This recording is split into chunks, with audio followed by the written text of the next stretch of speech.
You also spoke about Europe's relations as well with Iran and the nuclear deal, as well as US-Europe ties in a post-Merkel world that's, of course, coming up. What did he have to say about that?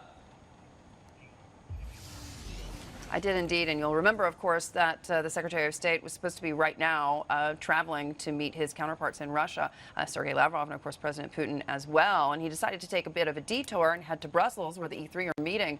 And no doubt, Iran will be front and center of those conversations. And you have to remember, of course, that just last week he was scheduled to meet with Angela Merkel, the Chancellor of Germany, and instead canceled that meeting and headed to Baghdad. Now, I asked him about that specifically. He said, hey, listen, this was not meant as any kind of a snub, and the government understood that. We've already rescheduled that meeting. We're excited to see her the next time we're around. But also, of course, this does speak very much to the fact that he got to Baghdad very quickly as a result of the threats that they felt were imminent towards U.S. forces in the region, not just in the Persian Gulf, but also in Iraq itself. And I think it's really interesting what he had to say about European governments.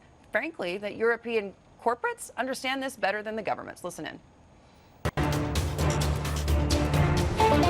So look, when I talk to the Europeans, they get the threat from the Islamic Republic of Iran.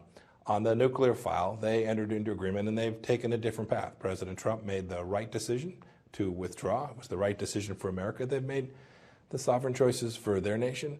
But when we talk about threats of terror, we talk about threats of destabilization, and we understand the risk from Hezbollah and the Houthis and from Iraqi militias under Iranian control and not under the control of the Iraqi government, which is what we want, I think the Europeans understand and they share our concerns. Well, the Secretary of State there again reiterating his message that he's really been saying all along, or through that entire interview, Matt, which was that the long arm of Tehran in terms of their proxies, in terms of that destabilization, is reaching as well into Europe. And it's something that certainly not just the United States should be deeply concerned about. Matt?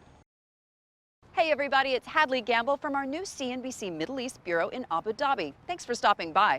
Now to watch more, you can try one of the videos that just popped up on your screen. And don't forget to subscribe.